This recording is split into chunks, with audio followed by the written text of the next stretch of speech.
Let's hang out on the Hangout. On this episode of the Hangout, we are hanging out at Transcorp Hilton for Godson Azu's book launch, which is titled Breathing EU, Post-Brexit, African Relations and Geopolitics of Globalization. Stay tuned as we take you through the journey. Thank you.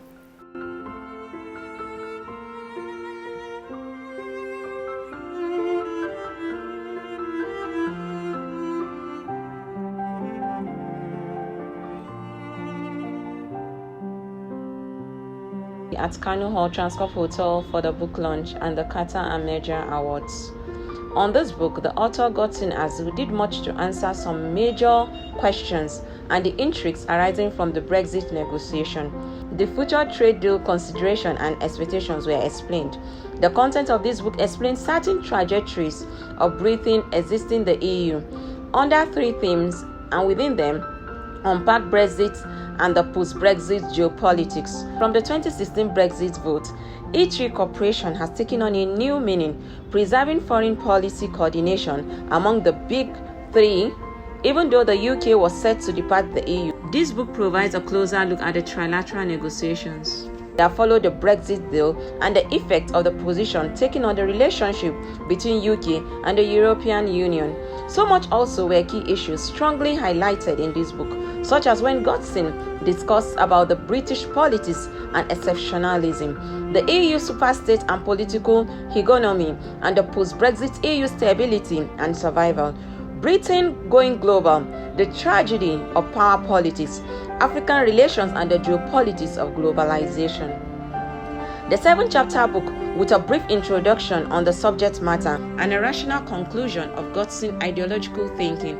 Following his thought and research work, Godson started the chapter with the header, European Integration and Historical Conceptualization. Having used the introduction to explain certain ideas and theoretical concepts to be considered in the following chapters, he laid out the historical tragedies that eventually ended the contraception mirage of mainland and continental Europe. A situation which was simply described by Winston Churchill, the wartime British Prime Minister, referred to as the father of Europe, which is also considered to the father of British conceptualism of Europe, leading to British conceptualism behavior in relation to Europe and the rest of the world. This whole contest is attributed to Churchill's quote that we are all of Europe but not with it. In chapter 1 to 4, Godson looked at the concept of European integration, the historical attempt by various British governments trying to join the community union, and the final exit from the union over 45 years of unequal relationship, while chapter 5 to 7 were used to emphasize on the importance of British going global and the potential opportunities for African countries in view of a no-deal or deal Brexit agreement, and a Britain reinventing the wheel of nature by focusing more on old colonies is for renewed trade and investment relations, with Nigeria being of the centerpiece. The book, in other words, assesses the British exceptional behaviors, its unilateral actions, the nationalistic identity and cultural heritage. As the country begins to reposition itself as a political leader, how can countries such as Nigeria, Kenya, Ghana, and South Africa, following their individual trade comparative advantages, make best use of any trade negotiation to better its renewed relationship with a new diplomatic breathing going global?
Thank you for watching this episode. Please click on the subscribe button.